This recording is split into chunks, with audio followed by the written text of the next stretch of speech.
તો સાંભળ્યું જશે કે અહીંની આબોહવામાં ઇશ્ક ઘોડાયેલો છે, કંઈ એમ જ નથી પરણ્યો અમારો માધવપુરમાં, બરાબર ને?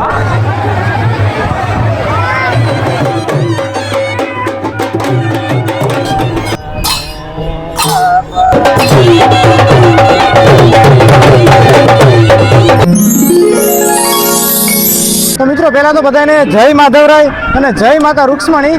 અત્યારે આપણે બધાને ખબર છે કે માધવપુરની અંદર માધવપુરનો મેળો ચાલી રહ્યો છે અને મેળા દરમિયાન ભગવાન શ્રી કૃષ્ણ અને માતા રૂક્ષ્મણીના શુભ વિવાહનો પ્રસંગ પણ ચાલી રહ્યો છે. તો મિત્રો કાલે આપણે એમ કહી શકાય કે ભગવાનના લગ્ન કર્યા, બરાબર? ભગવાનના લગ્ન કરીને આજે વર્ષના દિવસે એમ કહી શકાય કે ભગવાન પરણી અને માતા રૂક્ષ્મણીને લઈ અને વાસ્તે ગાસ્તે પાછા નિજ મંદિર તરફ જતા હોય. અને ભાઈ ખરેખર એનો નજારો ખરેખર બહુ બેસ્ટ જોવાલાયક છે. તમે એક વખત તો સાંભળ્યું જ હશે કે અહીંની આબોહવામાં ઇશ્ક ઘોડાયેલો છે, કંઈ એમ જ નથી પરણ્યો અમારો માધવપુરમાં, બરાબર ને?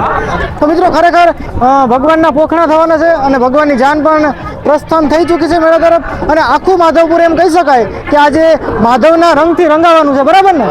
તો ભાઈ ખરેખર વિડીયોની અંદર બહુ મજા આવવાની છે. આપણો વિડીયો ફેસબુક પર જોતા હોય તો આપણા પેજને ફોલો કરી દેજો.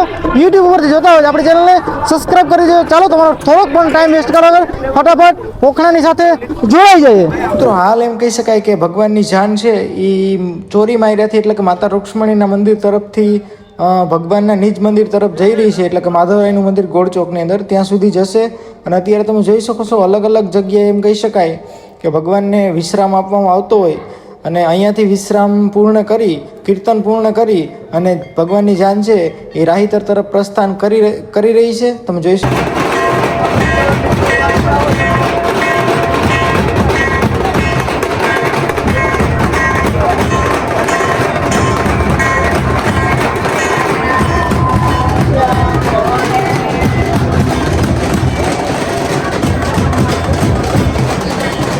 તો ભગવાન પરણી માતા રૂક્ષ્મણીને પોતાના એમ કહી શકાય કે મંદિર તરફ લઈ જતા હોય ત્યારે રસ્તાની અંદર ઘણા બધા એવા ઉતારાઓ આવે છે.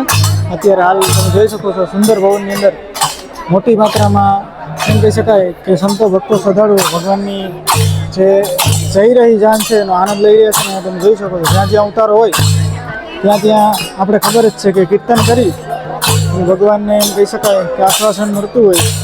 બધા સંતો ભક્તો છે એ ભગવાન શ્રી કૃષ્ણ માતા રૂક્ષ્મણીના એમ કહી શકાય કે દર્શનનો લાભ લઈ રહ્યા. જુઓ પડાપડી કરી રહ્યા છે લોકો અને બહુ મોટી માત્રામાં ભગવાનની જાનમાં એમ કહી શકાય કે લોકો જોડાઈ ગયા છે. જુઓ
તો મિત્રો આ કોઈ હોળી ધૂળેટી કે બીજો કોઈ અન્ય પ્રસંગ નથી.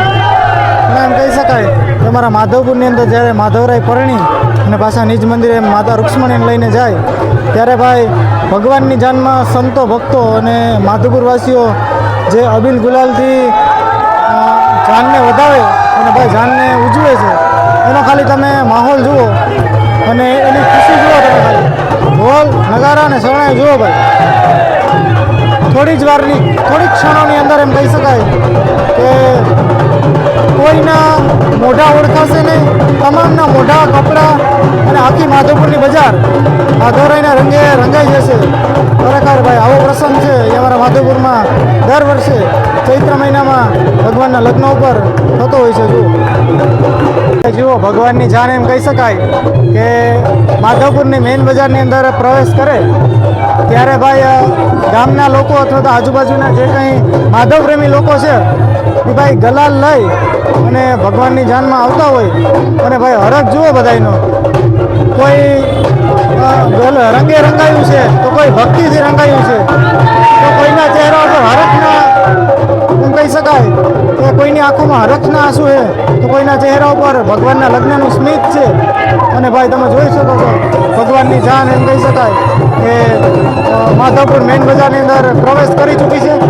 ભાઈ જો તમે જ્યાં નજર કરશો ત્યાં માત્ર અબીલ ગુલાલ જ ઉડે છે, તમે જોઈ શકો છો એ ભાઈ.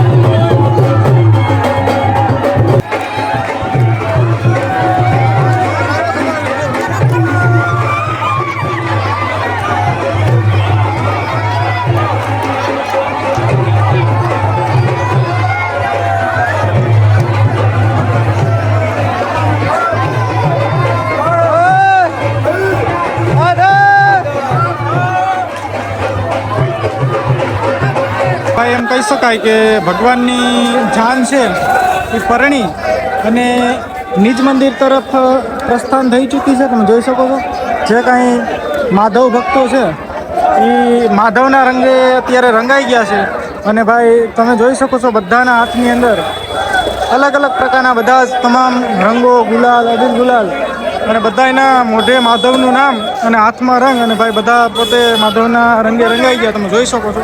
અને હાલ ભગવાનની જાન છે અહીંયા આપણે ગોળ ચોકની અંદર જ્યાં માધવરાયનું નિજ મંદિર છે ત્યાં પહોંચી ચૂકી છે. થોડી જ વારની અંદર ભગવાન માતા રૂક્ષ્મણીને લઈ અને એમ કહી શકાય કે નિજ મંદિરની અંદર પ્રવેશ કરશે. તો જોડે લેજો, હજી પણ અહીંયા આગળ થોડી જ વારની અંદર આખો માહોલ છે એ માધવમય થવાનો છે અને માધવના રંગે આખું માધવપુર રંગાવાનું છે થોડી જ વારની અંદર. જુઓ.